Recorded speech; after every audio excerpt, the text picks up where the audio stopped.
Bon lundi midi à tous, bienvenue sur Overtime, 25e épisode de la saison, très heureux de vous retrouver. Cette semaine, Jonathan en compagnie de Jérôme et de Régis. Bonjour messieurs. Salut Joe, bonjour tout le monde.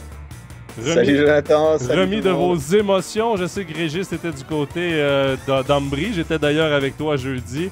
On a eu beaucoup d'émotions. Jérôme, toi, tu t'occupais de la série de Genève et de Bienne, messieurs. Ça lance bien cette nouvelle, ce nouveau segment de la saison.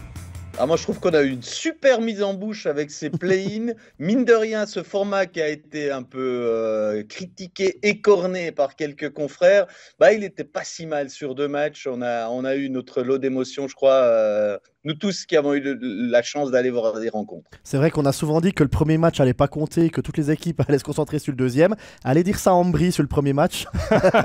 Hein, Lugano a pas laissé filer et puis ils sont allés chercher le match nul. Hein. Ouais, ça a été un gros point tournant quand même dans cette série. On aura la chance d'y revenir un peu plus tard. Aussi, messieurs, on avait fait tous les scénarios catastrophes parce qu'évidemment, il y avait des situations qui auraient pu être cocasses, qui auraient pu être un peu curieuses. Finalement, on a eu 2 séries qui se sont bien déroulées et les équipes gagnantes qui ont mérité leur place. On y reviendra évidemment tout au long de l'émission. On va parler des 5 clubs romans parce que oui, on va faire également un petit croche, là, un petit détour vers les séries de play-off à venir parce qu'on sait déjà 3 affiches sur 4. On va se concentrer évidemment sur les 2 affiches romandes. On va revenir également sur ces play-in et on va parler évidemment de la série de play-out qui est toujours pas certaine d'avoir lieu, mais qui a des bonnes chances quand même qu'on ait un affrontement entre Cloton et Ajoie. Avant tout, je vous rappelle que vous êtes invités tout au long de l'émission à nous poser vos questions dans le chat. Ça nous fait toujours plaisir de vous lire. D'ailleurs, salutations à tous ceux qui sont déjà présents. Voilà, messieurs, on va commencer cette émission par un petit bilan de fin de saison. Parce que oui, il y a une première équipe romande qui a vu sa saison se terminer samedi. C'est Genève Servette. Les champions en titre de la saison dernière et champions de Champions Hockey League qui sont officiellement éliminés après avoir terminé 10e de la saison régulière. Genève Servette n'a pas pu battre dans sa série de play-in Bienne. Le premier match s'est terminé 3-2 pour les Biennois à la patinoire des Vernets. Le deuxième match, égalité de 2-2. Mais comme Bienne avait remporté une victoire à la régulière, ils avaient l'avantage. Donc, se sauve avec une participation 2e tour du côté de Genève. Saison donc terminée. Régis, je commence avec toi. Constat d'échec du côté de Genève pour ce bilan? Oui, quand même. Je pense que même s'il y a un titre européen qui sauve un peu la saison, dans l'ensemble, les saisons, elles sont jugées sur ce qui se passe. J'ai presque même envie de dire ce qui se passe déjà avant les playoffs, parce que si on termine 10e ou si on termine 2e, on n'a pas fait la même saison du tout, quel que soit le résultat au bout. Donc Genève n'a jamais vraiment trouvé le rythme. J'étais le premier à penser que tôt ou tard, il y aurait ce déclic, cette étincelle qui viendrait. J'ai vu souvent le staff autour, je pense notamment à Margauchi qui vivait les matchs pas très très loin de nous, irrité de voir cette équipe qui ne trouvait pas, qui se cherchait tout le long. Le déclic, on l'a vraiment attendu jusqu'au bout. J'ai pas l'impression que l'équipe a abandonné, à pas tout donner. Hein. Ça, c'est clair que j'ai beaucoup apprécié encore jusqu'à la fin qu'elle se soit battue jusqu'au bout. Mais ça ne l'a pas fait. Il y avait toujours un élément qui a fait que ça ne fonctionnait pas. Et finalement, ce match à Bienne qui aurait pu tourner, parce que je pense que les occasions étaient là, l'équipe a vraiment livré un énorme morceau de bravoure. Mais voilà, quand ça veut pas, ça veut pas. Et je pense que c'est un peu à l'image de toute la saison où il a toujours manqué un peu quelque chose. On a essayé un peu de colmater les brèches, notamment avec Olkinora qui est venu. Mais finalement, c'était un peu un cache-misère, je crois, la présence du gardien finlandais. Et puis au final, échec, clairement, déception. Ouais, Arnaud Jacquemet d'ailleurs le disait à l'interview, je l'ai interviewé après le match de samedi. Il disait oui, on a le titre européen, mais finalement la saison, elle est jugée sur le championnat de Suisse. Et le championnat de Suisse, on termine 10e sur 14, donc on peut pas dire que c'est bon. Et puis là, on est éliminé au premier tour des play-in, on peut pas dire que c'est bon non plus. Mais ce qui est assez bizarre avec Genève, c'est qu'on a vu 2 Genève. On a vu le Genève de Ligue des Champions, où ça tournait vraiment, il y avait du jeu. Et puis ce Genève de championnat qui n'a jamais trouvé son rythme, et c'est assez paradoxal. Par exemple, la finale de Ligue des Champions, ils ont joué à un niveau je pense même que le niveau était peut-être même supérieur à la finale du championnat de Suisse face à Bienne. C'était incroyable de voir tout à coup sur un soir Genève comme ça, qui venait le samedi d'avant perdre 6-1 à la maison contre Davos. Puis là, tout à coup, retour de Richard, et puis tout s'enflamme. Et d'ailleurs, si on parle de Tanner Richard, blessé en saison régulière, tout d'un coup, il arrive pour jouer la finale de Ligue des Champions, et on le revoit plus. Donc ça prouve bien que l'objectif, c'était cette Ligue des Champions. Ouais, bon, pour cette finale de Ligue des Champions, Tanner Richard, je ne sais pas si c'est adducteur ou abducteur sa blessure. Évidemment, il y a une différence. Un est à l'extérieur de la cuisse, l'autre à l'intérieur de la cuisse. Mais moi, j'étais présent au match et chaque fois qu'il faisait une présence, qu'il faisait vraiment des coups de patin accélérés, là, qu'il poussait sur sa jambe gauche, il se frottait la jambe. Donc, clairement, il était en douleur. Il n'était pas à 100%, on le savait lorsqu'il a joué cette finale. Et d'ailleurs, on en voit le résultat aussi parce qu'il n'a pas terminé, évidemment, la saison régulière. Donc, peut-être que ça a été un pas en arrière dans sa réhabilitation et c'est pourquoi il n'a pas pu participer à cette dernière phase du championnat.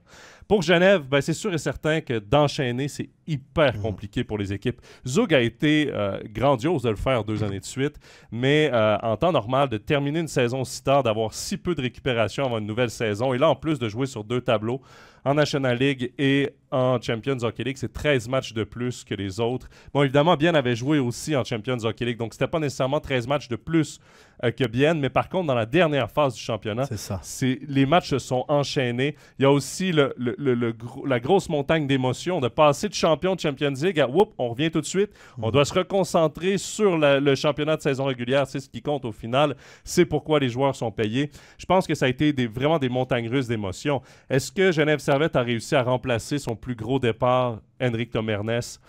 On se questionne parce que Lundstrom, on n'a pas eu vraiment le vrai échantillon de ce défenseur. Mais clairement, oui, il a un talent offensif, mais est-ce qu'il est aussi dominant que Tomernes pouvait l'être? Je pense pas. Ensuite, Maninen qui remplaçait Omark.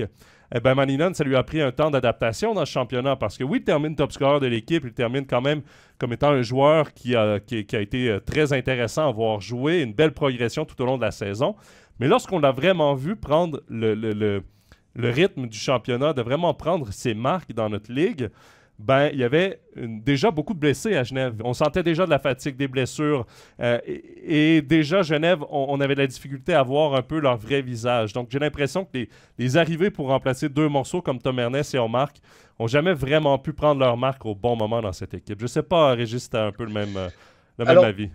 Je suis d'accord avec toi sur tout ce que tu as dit. Je n'ai pas vraiment de choses où je serais contre, j'aurais un autre avis. Par contre, je nuancerais un tout petit peu en me disant que oui, ils n'ont pas été remplacés au niveau des anciens.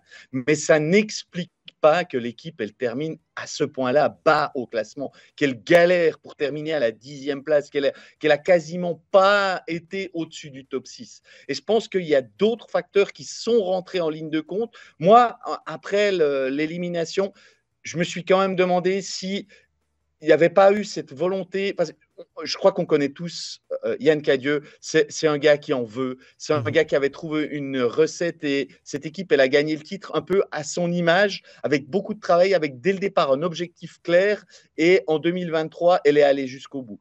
Et je pense que lui, il a essayé de redémarrer un peu sur ce même schéma, alors que peut-être simplement, ces joueurs-là, ils avaient à un moment donné peut-être besoin de souffler, qu'il aurait peut-être fallu un petit peu les laisser plus au calme, un peu plus tranquille, plus longtemps, avant de remettre le couvert peut-être un petit peu plus tard avec cette longue saison qu'ils ont eue et peut-être moins penser qu'ils étaient autant des machines que lui peut l'être, si j'ose dire, parce que je crois que c'est vraiment un travailleur acharné qui n'a pas du tout, lui, changé d'une saison sur l'autre.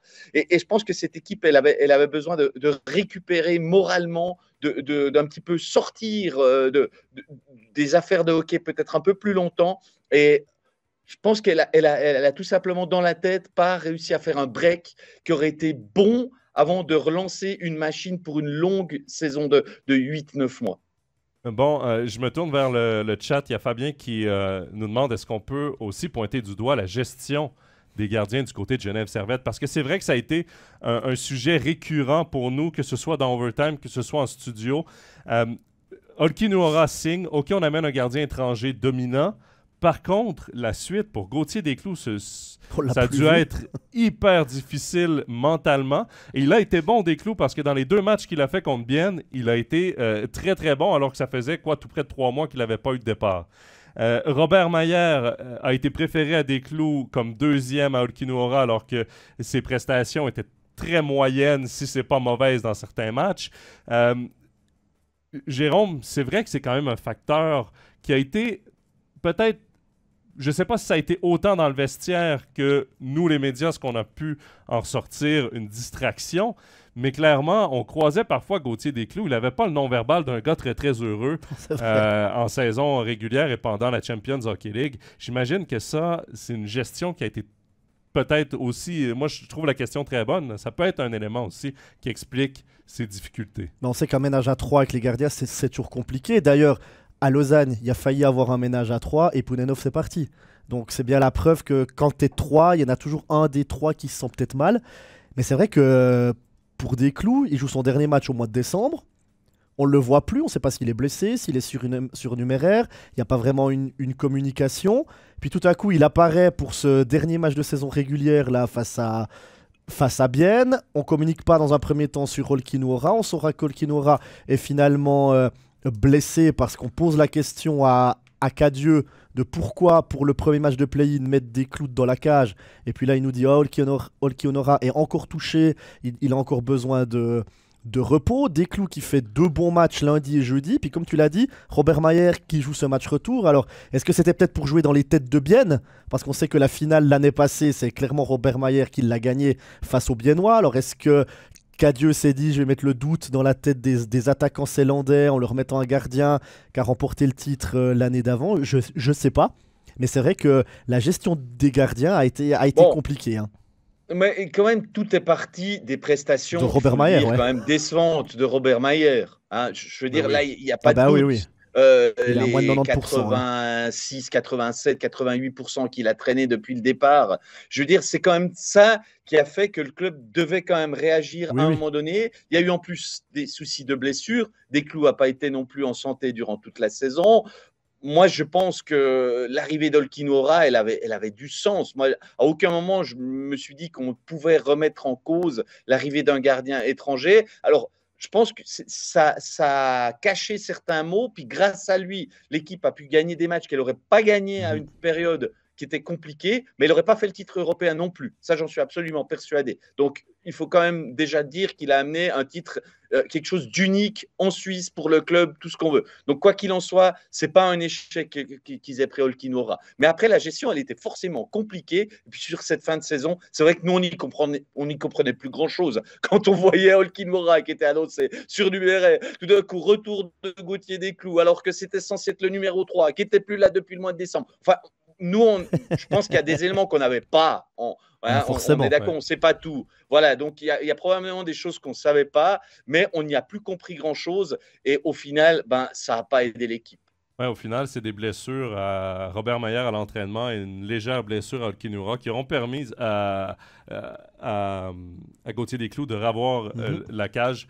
Et pour terminer là, sur ce segment, parce que le temps avance, j'ai un dernier point sur Genève, mais le ménage à 3 devant la cage, le mieux fait de la Ligue, reste quand même celui à Berne. Un gardien étranger, un très bon gardien 1B, et un Manzato qui est vraiment là comme police d'assurance 3e. Il n'y a pas de compétition en interne entre les 3 qui veulent le même poste. Alors qu'à Genève, tu as un 1A, un 1B et un 1B. Là, les 3 veulent jouer comme un gardien numéro 1 et c'est là que ça devient compliqué parce que tu crées une mauvaise compétition à l'interne. Messieurs, dernier sujet sur Genève quand même. Stéphane l'a évoqué rapidement à la fin de notre studio de samedi. C'est quand même la fin d'une ère du côté de Genève. 3 départs presque annoncés là, par l'équipe. On attend la confirmation de l'équipe, mais on s'attend à ces 3 départs. Oui. Elliott Berton, Daniel Winnick et Valtteri Filppula. Pour Winnick et Filppula, ça se mêle au départ de Domark cette année, de Tom Ernest, de l'équipe championne de Genève Servette. C'est vraiment, on tourne la page sur ces étrangers. Oui, d'ailleurs, ce sont les 3 joueurs que tu as cités. Ce sont les 3 joueurs qui ont été rappelés par le public à Bienne, par le public de Genève.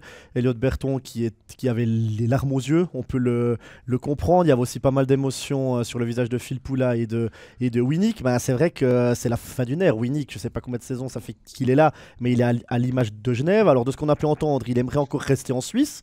Alors, va-t-il trouver un club en National League? Je sais pas, mais ça peut amener quelque chose, hein, parce qu'avoir Winnick dans son équipe, moi je pense qu'il vaut mieux l'avoir avec soi que contre.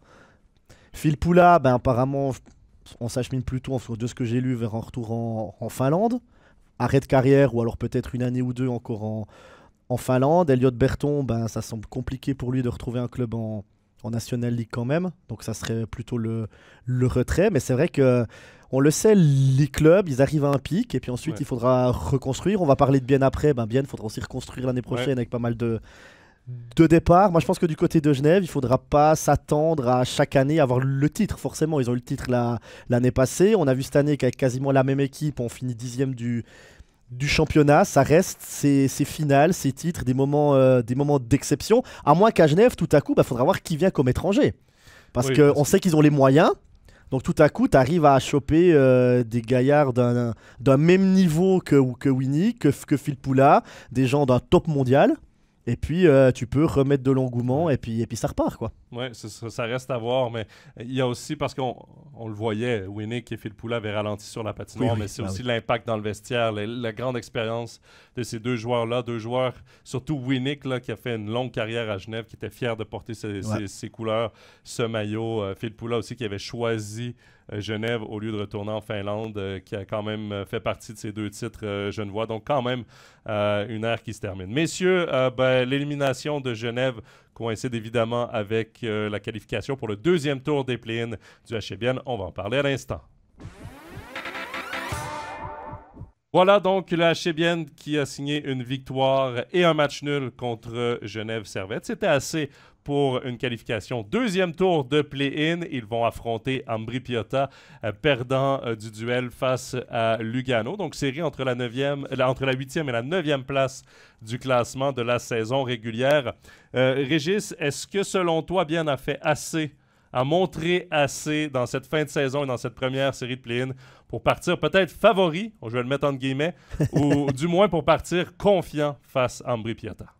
Alors, je vais livrer un petit secret à l'interne. J'ai dit que Bienne était le favori du duel contre Ambri. Pas forcément beaucoup, parce qu'il faut quand même être très prétentieux pour penser qu'une équipe va remporter 2 matchs haut la main sur un play-in en match aller-retour en 48 heures. Mais je pense effectivement que le Bienne qu'on a vu depuis que Martin Steinegger a repris l'équipe, ce Bienne-là peut clairement vaut mieux même que la 9e place, que même la 8e.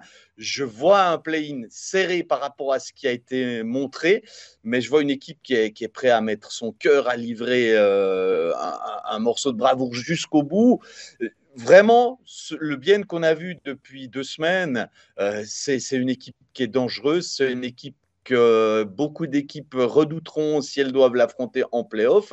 Et je suis sûr que si elles gagnent ce play-in et affrontent Zurich, Zurich qui est pour moi le favori quand même de cette fin de championnat, va devoir se retrousser les manches parce que c'est une équipe qui montre qu'elle n'était pas vice-championne de Suisse par hasard et que les résultats d'il y a une année n'étaient pas volés, quoi. Là, on a eu un Genève qui était péclotant toute la saison. Ce Bienne-là avait des points de comparaison par rapport à ça, mais l'élément qui a quand même beaucoup changé, c'est qu'un des éléments qui faisait qu'il y avait des problèmes, on le savait, c'était le coach. Maintenant qu'il n'est plus là, Martin Steinegger a remis l'église au milieu du village, si je peux le dire ainsi, et je pense que Bienne est pour moi le favori de ce play-in, même si Ambri est pas mauvais, loin de là, mais si j'ai un petit favori à donner, pour moi, il est au bout du lac.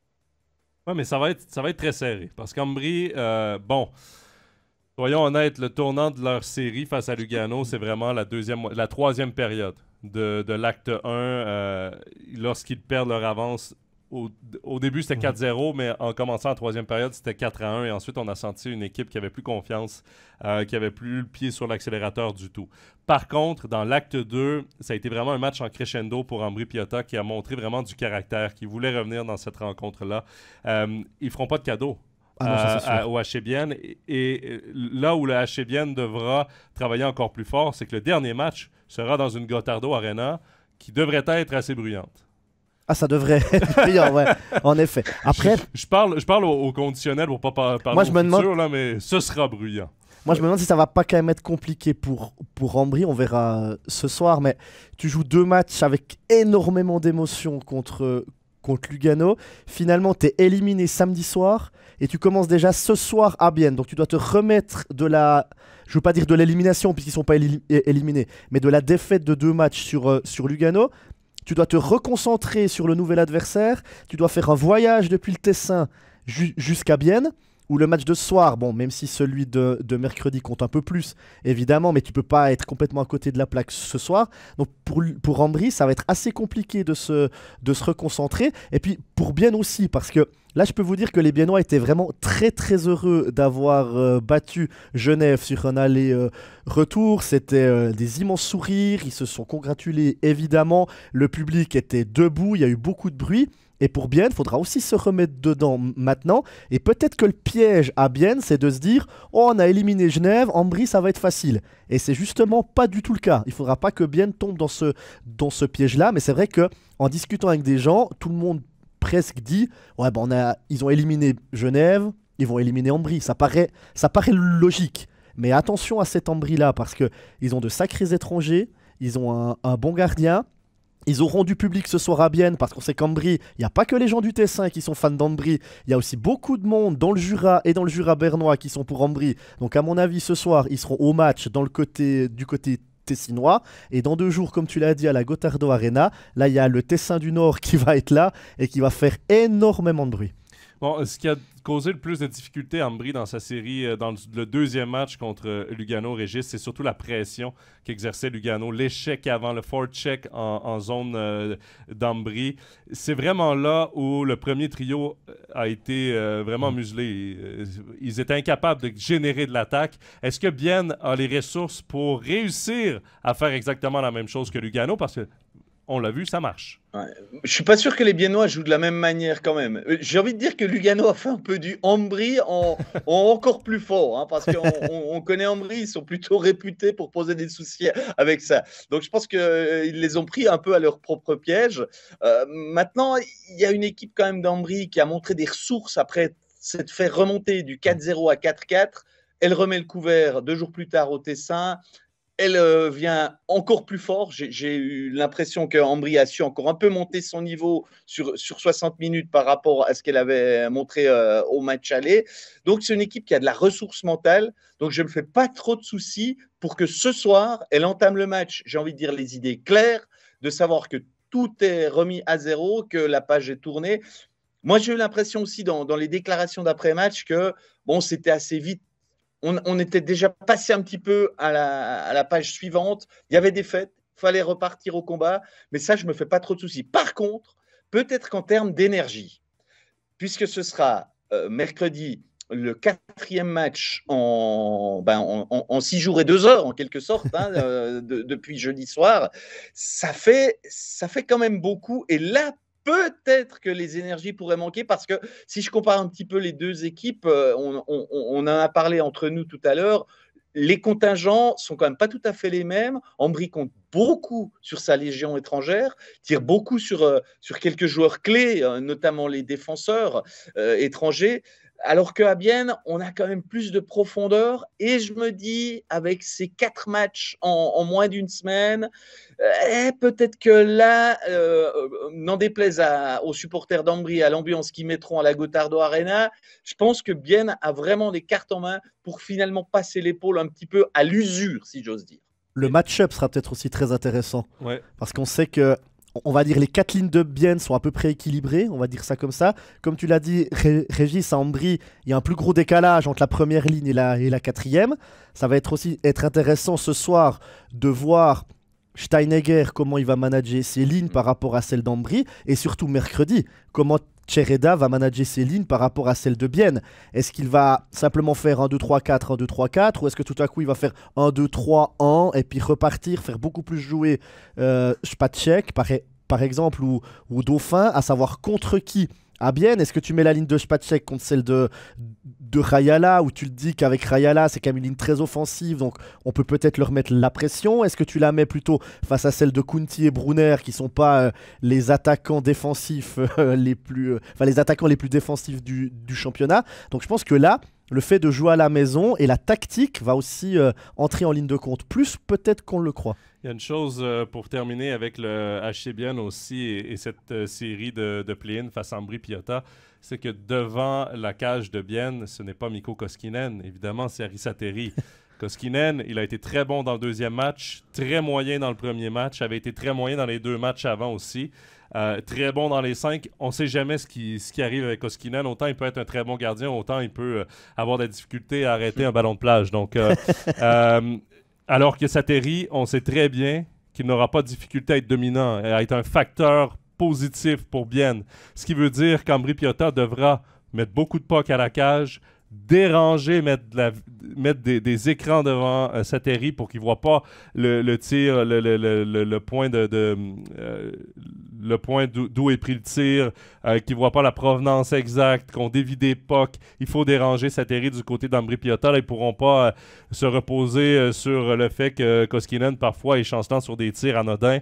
Sateri, c'est très rare qu'on le voit commettre des erreurs du genre, donc ce sera également très intéressant. Et messieurs, avant qu'on termine sur Bienne, il y a une question qui n'est pas nécessairement sur Bienne, quoique il y a quelques étrangers quand même finlandais du côté de Bienne. Il y a Pierre qui nous demande, est-ce que c'est un avantage d'avoir des joueurs que de la même nationalité dans une équipe? Ça devient une habitude, on le voit chez certaines équipes. L'avantage, c'est que certains joueurs se connaissent d'équipe nationale. Aussi, niveau langage, c'est beaucoup plus facile dans le vestiaire. Les joueurs qui sont moins isolés, même si ça reste un groupe de 23 joueurs, quand tu parles pas très bien l'anglais, pas très bien le français ou pas du tout le français, au moins tu as des joueurs, tu as des coachs qui parlent ta langue maternelle. Évidemment, ça peut être un petit avantage. Mais souvent, ça va être le joueur le meilleur disponible. J'ai une petite anecdote, si je peux. On voit que les joueurs d'équipes différentes parlent parce que au match à Genève, la semaine passée, le match est terminé. Je vois Artikainen qui sort avec quelque chose dans les mains, je ne sais pas ce que c'est. Et tout à coup, il y a Salinen qui vient depuis Bienne. Il arrive vers Artikainen, ils échangent en finnois et Artikainen lui donne ce qu'il avait dans les mains. C'était pas un poisson? Je sais que c'était un grand pêcheur. Je sais pas ce que c'était. C'était dans un paquet. Ça ressemblait à quelque chose de rectangulaire. Donc je pense que c'était prévu évidemment et qu'ils se le donnent. Et je pense que ça doit faire du bien pour eux de parler dans leur langue, qu'ils soient évidemment dans la même équipe ou même entre eux avec les différentes équipes. Je pense qu'ils se voient peut-être aussi en dehors des matchs, en dehors des entraînements, et comme quoi on peut être adversaire sur la glace et puis s'échanger un petit présent en dehors. C'est plus le cas pour les joueurs de nationalité européenne que nord-américaine, mais souvent les gars jouent dans les mêmes équipes nationales, dans les tournois amicaux, souvent ensemble, ils se connaissent. En Amérique du Nord, on n'a pas les tournois amicaux. Ouais, c'est ça. On s'entend que Team Canada, souvent, c'est les All-Stars d'équipe Canada. C'est des joueurs qu'on ne verra pas nécessairement ici. Donc, les Canadiens qui arrivent ici, c'est à 2-3 Canadiens. Soit n'ont jamais joué ensemble avec l'équipe nationale, n'ont jamais joué ensemble dans des tournois amicaux parce que ça n'existe pas. Donc, même chose pour les États-Unis. C'est pour ça qu'il y a cette espèce de synergie entre les joueurs de même nationalité européenne. Bon, messieurs, on avance. Fini nos 2 séries de play-in. On a 2 équipes qui ont participé au play-in. On va maintenant parler de 2 séries de play-off, 2 affiches qu'on connaît opposant des Suisses romands à un adversaire. Et on va commencer par Fribourg-Gotteron face au HC Lugano. On vient d'en parler, Ambri Piotta qui a perdu sa série face au HC Lugano, série de play-in. Ce qui veut donc dire que Lugano affronte Fribourg-Gotteron. Ça, c'était une certitude. Si Lugano se qualifiait en play-off, ils affrontaient directement Fribourg-Gotteron en ayant fini 7e du championnat. L'autre certitude, évidemment, c'est que soit Genève, soit Bienne, s'ils se qualifiaient, affrontaient directement Zurich. Maintenant, l'équipe qui va gagner entre Ambri et Bienne va affronter Zurich. Donc, Fribourg-Lugano, messieurs, qu'est-ce que ça vous inspire comme série? Je pense qu'on va avoir un sacré duel. 2 meilleurs pointeurs de la Ligue, les 2 meilleurs premiers trios de la Ligue. Un gardien dominant, Reto Berra. Il y a vraiment quelque chose dans cette série qui va être intéressante. Ouais, moi, je pense que c'est une série qui peut être assez palpitante, hein. Tu l'as dit, du spectacle, c'est certain. Avec ces 2 premiers blocs, tout au long de la saison, ils nous ont éblouis. On en a énormément parlé de Sørensen, Wallmark, de Turcauf avec Ekar et Joly. Donc, je pense qu'à partir de là, quoi qu'il en soit, on a déjà de quoi avoir une énorme confrontation. Maintenant, sur la saison, Lugano avait commencé par 2 succès contre Fribourg. Ensuite, Fribourg a gagné 2 fois contre Lugano. J'ai eu le sentiment qu'en saison régulière, Fribourg s'était un petit peu relâché sur la fin, avait un tout petit peu resserré les boulons quand même pour pas terminer complètement en roue libre. À Lugano, ça s'est mal terminé, mais ce play-in a permis de remettre l'équipe, j'ai envie de dire, il a fallu un demi-match, mais après sur les bons rails, donc l'équipe est à nouveau dans le coup. Je pense qu'entre un 2e et un 7e, ça peut être plus serré que le classement le pensait. Et puis, il y a aussi un petit historique qui n'est pas forcément à l'avantage des Fribourgeois, hein, parce que ce sera le 9e playoff entre les deux. C'est 7-1 pour l'instant pour Lugano. Donc, Fribourg a gagné une seule fois le playoff contre Lugano. Donc, ce n'est pas l'adversaire forcément idéal, je pense, pour Fribourg-Gotteron.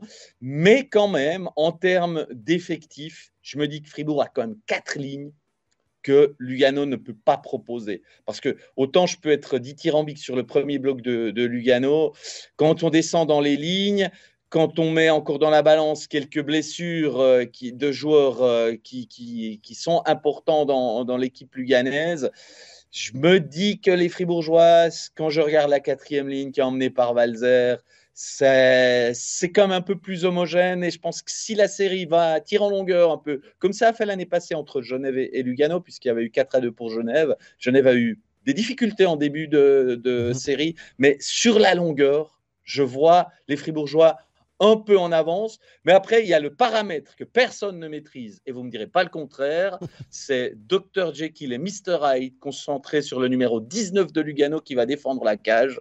Je parlais de Koskinen. Quel Koskinen? Il a une bonne partie des réponses, parce que si on sait que Berra, c'est quasiment une assurance tout risque pour Koskinen, point d'interrogation.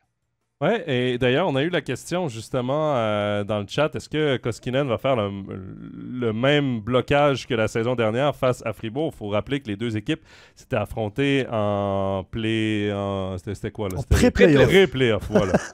On me change des termes toujours, là, je m'habitue à un, on me le change. Reste que la force de frappe de Fribourg était différente l'an passé, hein. On se souvient que Fribourg avait eu beaucoup de difficultés à marquer des buts tout au long de la saison. Et aussi, il y a un éventuel retour de Niklas Schlegel du côté de Lugano qui pourrait changer la donne, donc qui pourrait permettre à Lugano d'utiliser 6 patineurs étrangers et un gardien suisse. On en parlait peut-être à la fin de la 2e série de play-in si Lugano se rendait en 2e série de play-in. Sinon, pour le quart de finale, il devrait être en mesure de jouer, peut-être pas les premiers matchs, mais durant la série. Alors c'est clair, il y aura déjà le duel de gardiens. Comme tu l'as dit, Régis, avec Berra, on sait ce qu'on a. Sauf évidemment grosse surprise, mais tu peux le faire jouer 7 matchs de play-off, tu sais qu'il va livrer la marchandise sur les 7 matchs, ça fait aucun doute. Du côté de Lugano, c'est un peu plus chancelant. Donc là, avantage à Fribourg, forcément, pour la constance de Berra. Mais on sait que Koskinen, il peut te sortir un match incroyable. Donc il peut te voler un match. Plus qu'un. L'année passée, il en a quand même accumulé. Après, il peut t'en donner aussi. 6-7, hein. Donc, c'est le gros point d'interrogation. Et puis après, il y a ce match dans le match entre Turcauf et Sørensen. Et là, ça va être très intéressant. Est-ce qu'on aura les 2 top scoreurs, un en face de l'autre, à chaque fois, et puis ça va se batailler sur glace? Ou est-ce que les entraîneurs vont envoyer une autre ligne quand ça sera Turcauf sur glace ou Sørensen sur glace?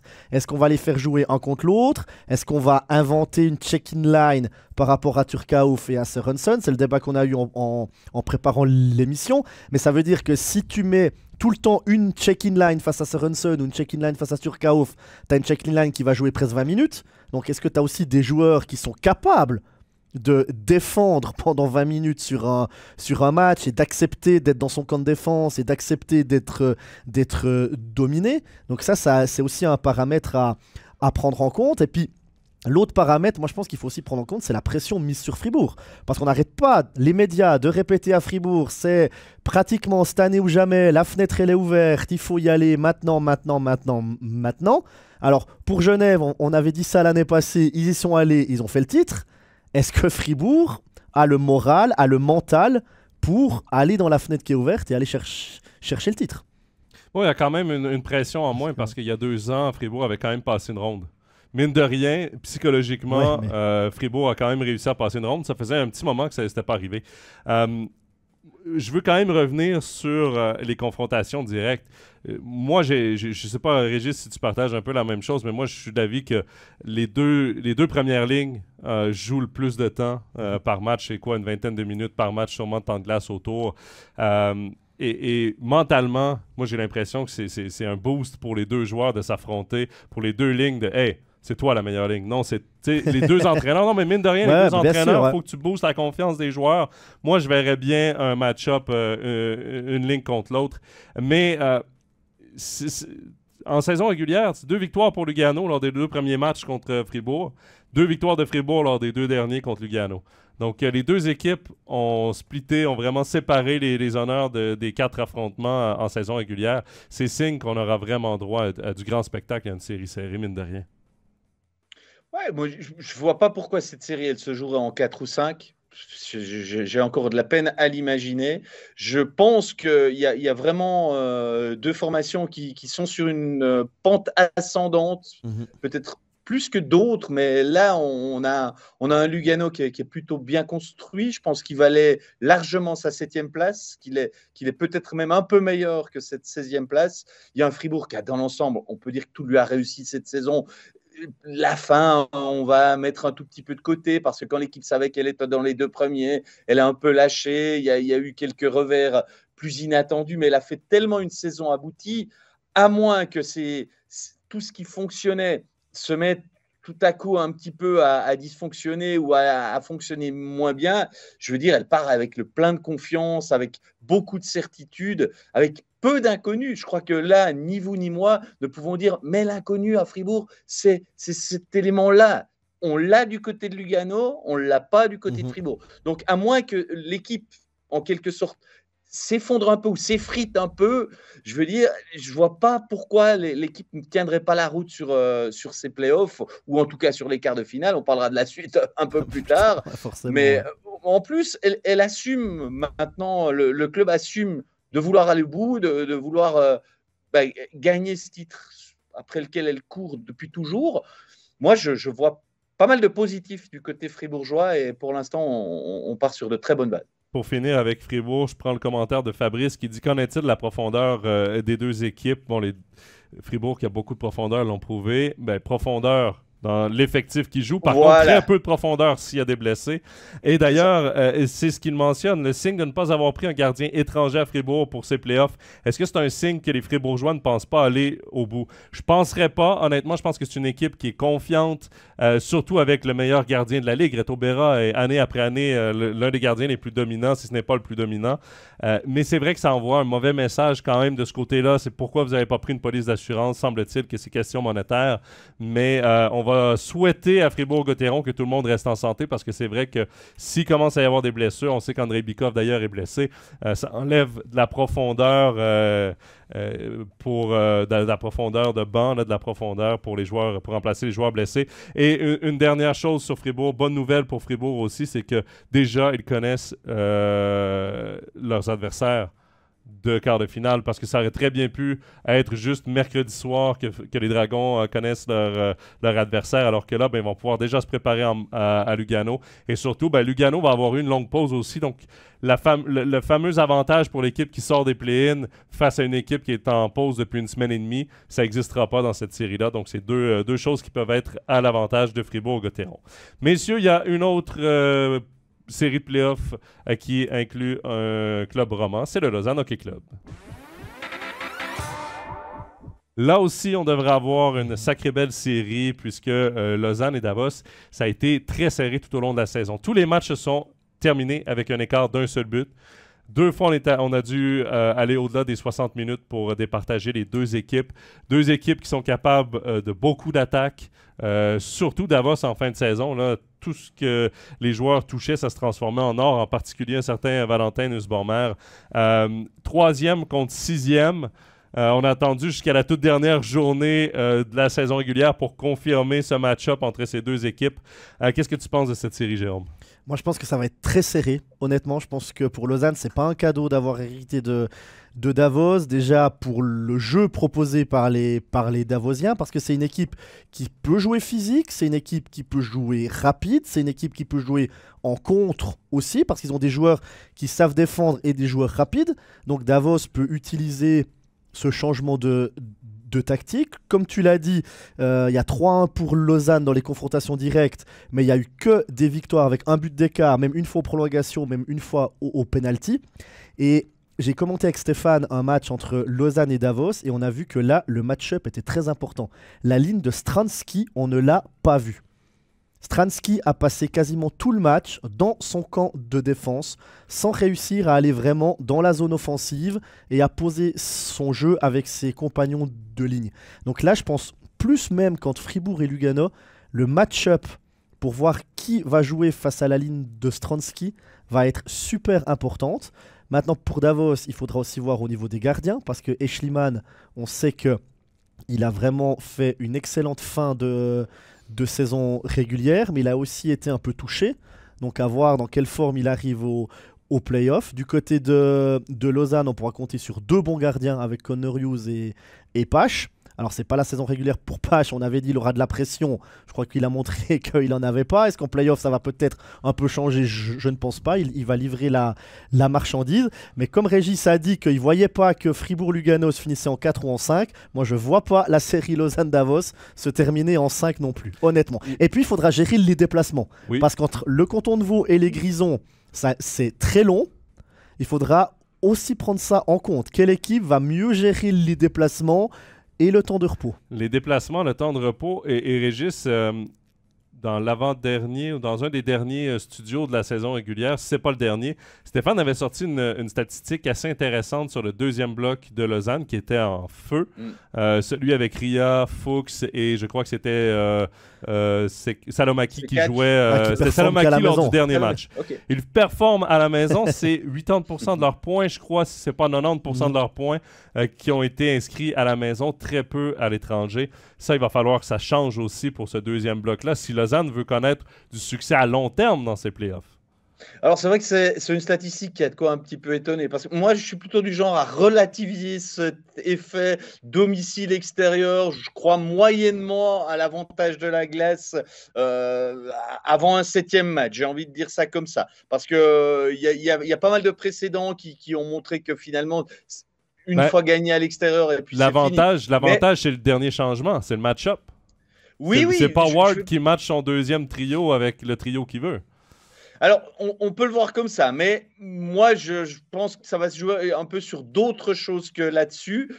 J'ai l'impression que si les Lausannois arrivent à neutraliser cette poignée de très gros joueurs davosiens que sont Stransky, Nussbaumer, Nordström, qui sont des joueurs clés, je pense que, comme je vois cet alignement avec beaucoup de lignes qui fonctionnent bien à Lausanne, les Lausannois peuvent clairement prendre le dessus. Maintenant, si ces joueurs-là se font mettre sous les teignoirs au premier match à la Vaudoise Arena dimanche, je pense qu'ils vont trouver des solutions, ils vont réagir, ils ne vont pas se laisser emmener en bateau. Si je regarde un petit peu la saison dans l'ensemble, le jeu proposé par les Lausannois depuis de longues semaines, je me dis qu'ils ont quand même une petite longueur d'avance sur les Davosiens, mais je me méfie aussi de ses émotions parce que Davos, c'est un club qui a été assez imprévisible tout au long de la saison, qui a été capable du meilleur comme du pire au moment où on les attendait peut-être le moins réussir ce genre de performance.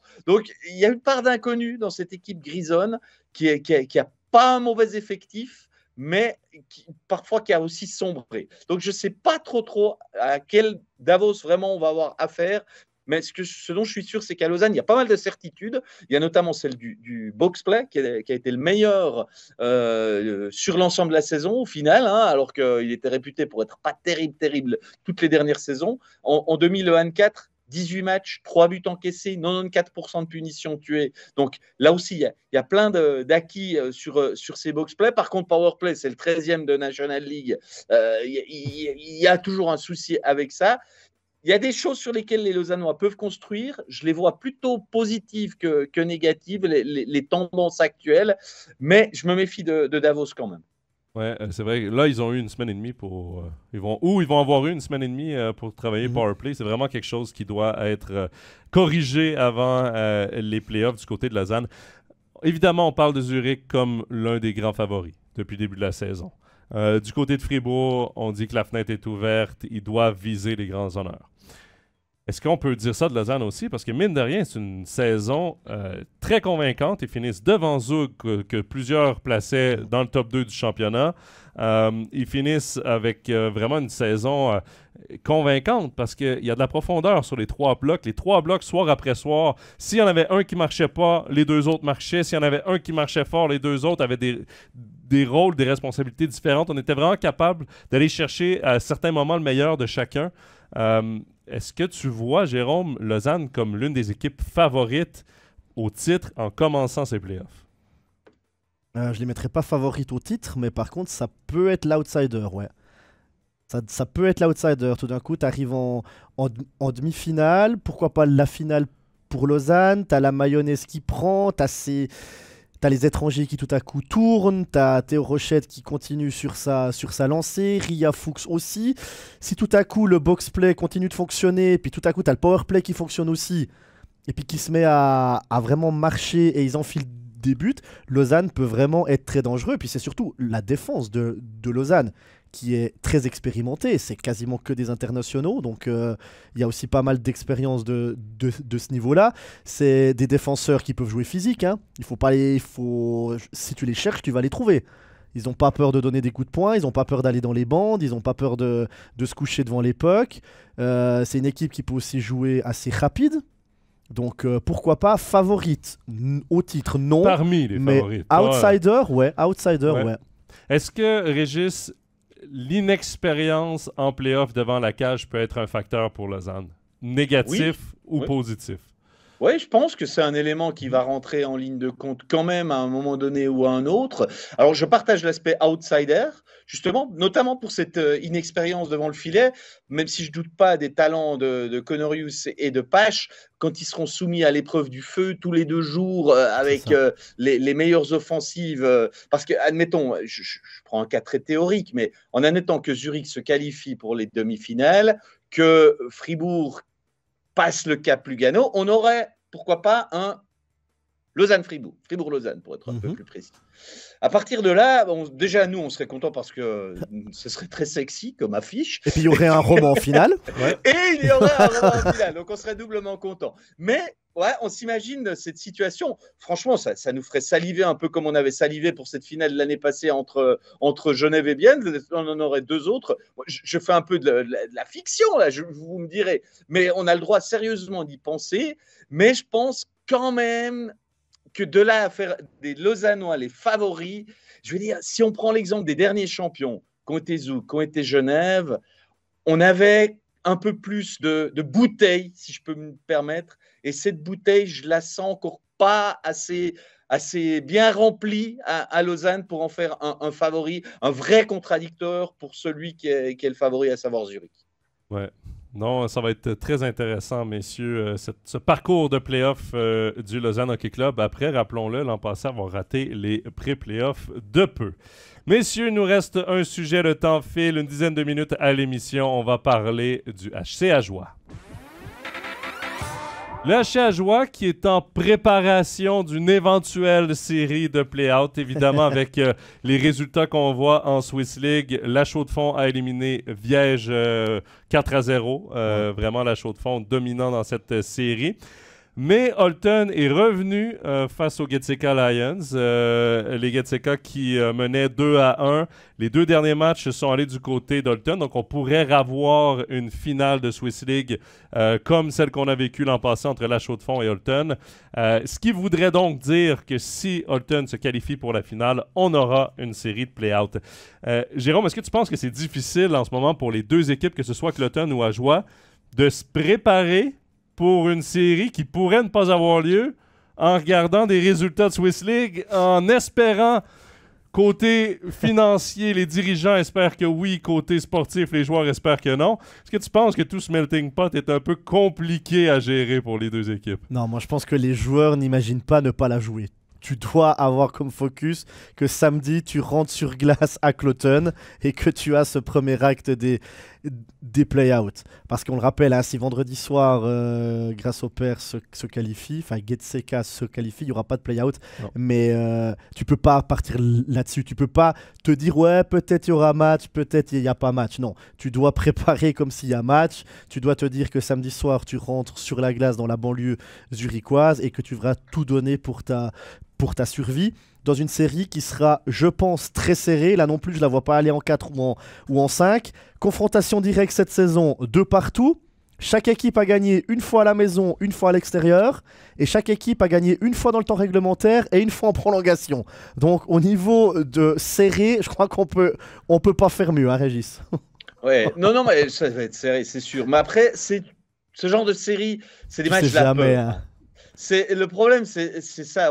L'année passée, on se rappelle bien de ce play-out contre Langnau où les joueurs le disaient, on joue pas comme on devrait, on n'est pas libéré comme si on jouait des playoffs.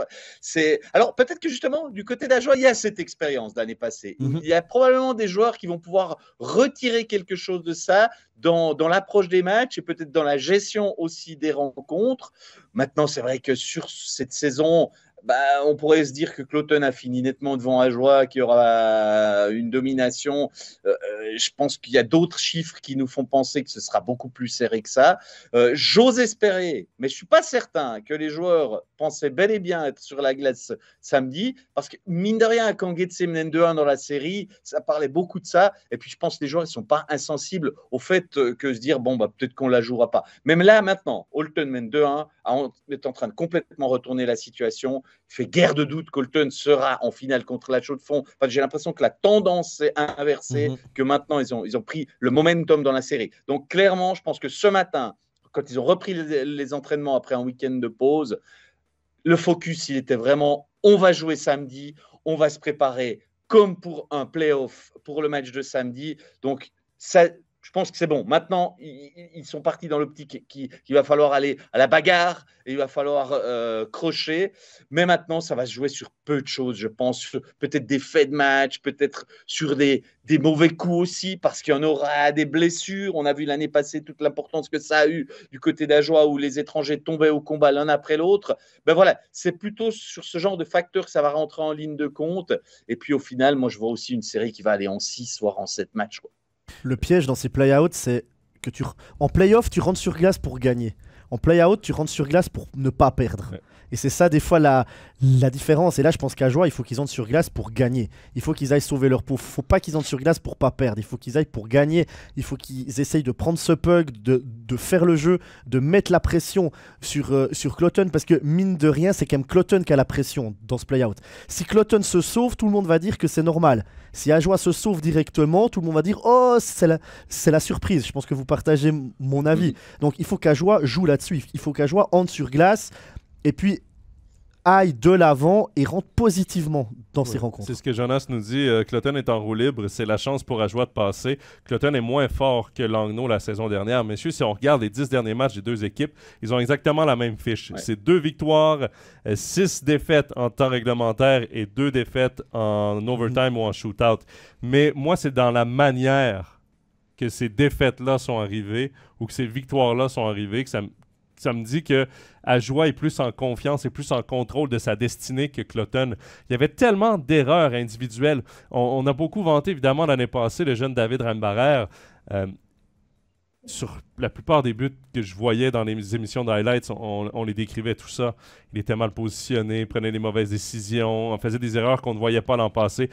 Même chez les meilleurs joueurs de cette équipe-là, on voit qu'ils ne sont pas en confiance. Alors qu'à Joie, ils sont passés, évidemment, passer près, c'est pas ne pas perdre, mais il y avait quand même beaucoup plus de conviction dans leur jeu que ce qu'on voyait du côté de Cloton. Évidemment, là, ça va faire une semaine et demie au moment où cette série va commencer, ou tout près, là, que ces deux équipes n'ont pas joué. Les deux vont s'être calmés un petit peu sur cette fin de saison, tout ça. C'est une nouvelle saison. Oui, c'est vrai, les clichés, on peut les sortir, mais reste que j'ai trouvé Ajoie bien plus convaincant que Cloton cette saison. Cloton a été convaincant sur sa série de victoires là, qui a commencé avec 2 gains contre Zurich. C'est vraiment, ça a été là leur meilleur moment de la saison. Ça a été un coup court moment. Ajoie s'est battu toute la saison et devrait se battre à nouveau face à Cloton. Je pense qu'il y a un peu plus de certitude dans les rangs Ajulo que dans les rangs zurichois, ne serait-ce parce qu'il y a eu 2 changements d'entraîneur. Hein. On rappelle qu'il y a eu Fleming qui a assuré l'intérim, puis maintenant c'est Mayer qui a repris les rênes. Donc il y a eu 2 changements d'entraîneur, donc un facteur de déstabilisation. Je pense aussi que Cloton est très loin du Cloton néoprobune l'année passée qui avait surpris bon nombre d'observateurs. Si on regarde les statistiques individuelles, je réfléchis si un joueur a été meilleur cette saison que l'année passée. Alors peut-être un dans le 4e bloc, c'est possible. Je peux me tromper là. Ah, peut-être Simic, mais... Voilà, oui. Peut-être Simic. Voilà. Peut-être Simic, mais sinon... Le nom qui m'échappait. Exactement. Mais sinon, du côté de Cloton, tout le monde a sous-performé.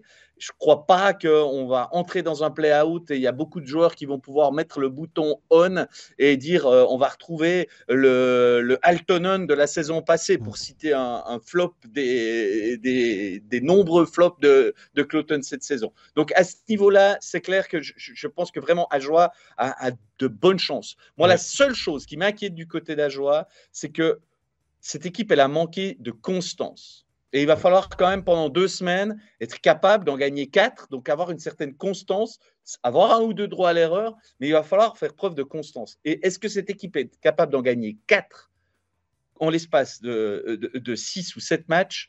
Je n'ai pas encore envie de vous dire oui. Voilà. Ouais, on a entendu la sirène là, qui annonce la fin de l'émission. Pour terminer sur Cloton, parce que tu as nommé Altonen, Régis, je te dirais qu'Oyamaki est en vacances depuis septembre et que Jonathan Hang, de toute façon, il ne sera pas à Cloton l'an prochain. Donc peut-être que le désir de vaincre Ajoie pour sauver Cloton sera peut-être pas là nécessairement pour l'étranger Jonathan Hang, à voir ce qui va arriver pour lui dans l'avenir. Là. Mais ça va être donc à surveiller, évidemment. On jettera un petit coup d'œil sur les résultats de Swiss League pour savoir qu'est-ce qui se passera de cette série de play-out qui pourrait commencer samedi, donc avec un match du côté de Cloton. Je vous lance les prochains rendez-vous, évidemment, ce soir, déjà le premier match du 2e tour, voilà, des play-in entre Bienne et Ambry, le match qui sera du côté de la Tissot Arena, prise d'antenne à 19h40 avec un studio 20h, le drop puck pour ce premier match, ce qui veut donc dire qu'on décale le replay d'Overtime sur MySports 1 à 18h30 ce soir pour ceux qui n'ont pas pu être là tout au long de l'émission. Donc, on est également disponible sur toutes nos plateformes. D'ailleurs, abonnez-vous pour ne rien manquer. On se donne rendez-vous dans une semaine. Jérôme, merci beaucoup. Régis, également. Passez une belle semaine, messieurs. Passez une belle semaine également à vous tous et on se retrouve très bientôt. Bye-bye. Ciao, ciao. Ciao, ciao.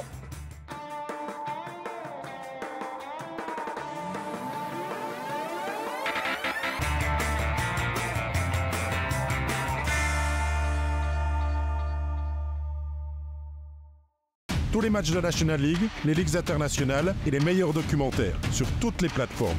Abonne-toi. MySports, c'est le hockey.